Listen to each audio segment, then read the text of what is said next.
don't you watch parents handing over the phone simply to the children so that they can continue doing what they are doing without being disturbed by their children? And children have cultivated this habit of not eating until unless they are watching anything on the phone. Yes, that is happening. I would like to equate it with the soothers we used to give our children to keep them quiet Yeah. in our times. That has now been replaced with mobile phones. Yeah. So, that is one thing the parents also need to understand. Parenting, of course, is not an easy task. So, they also need to understand that that is not a diversion for them.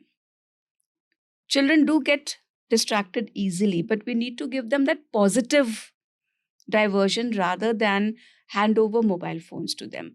That, of course, affects uh, their eyesight, their physical health, of course, and as well as their mental and emotional health.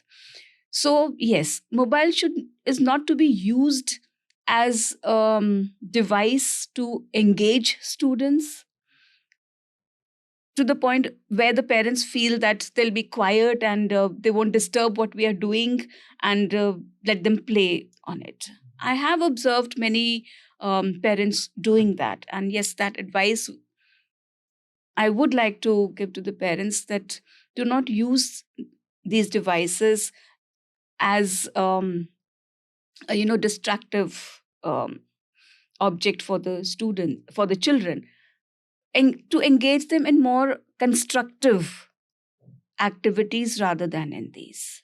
And eating or feeding the children should be, um, you know, just that, without the TV being on or a cartoon being put, because then the child actually doesn't know how much the child is eating or what the child is eating. And that is the case for adults too.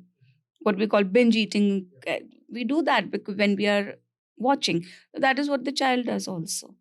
And of course, physical activity is very, very essential for children. And nowadays, that is lacking. Call it space, call it safety issues. Yeah, because I remember in our childhood, we were, as you said, eating after a day's work, or maybe after the homework was done and everything was done when we used to watch TV.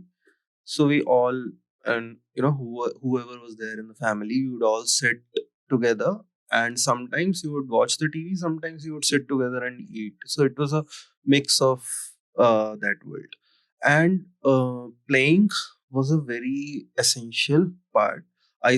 Still remember in my class 10th board exams, uh, when I had the exam the next day, till that time I used to go and play 2 hours at least in the evening. And uh, I think it helped me a lot because ultimately I realized it helped me divert my mind from. No, I'm not encouraging to go and play on your board exams, but like, yeah. So nowadays the See, physical.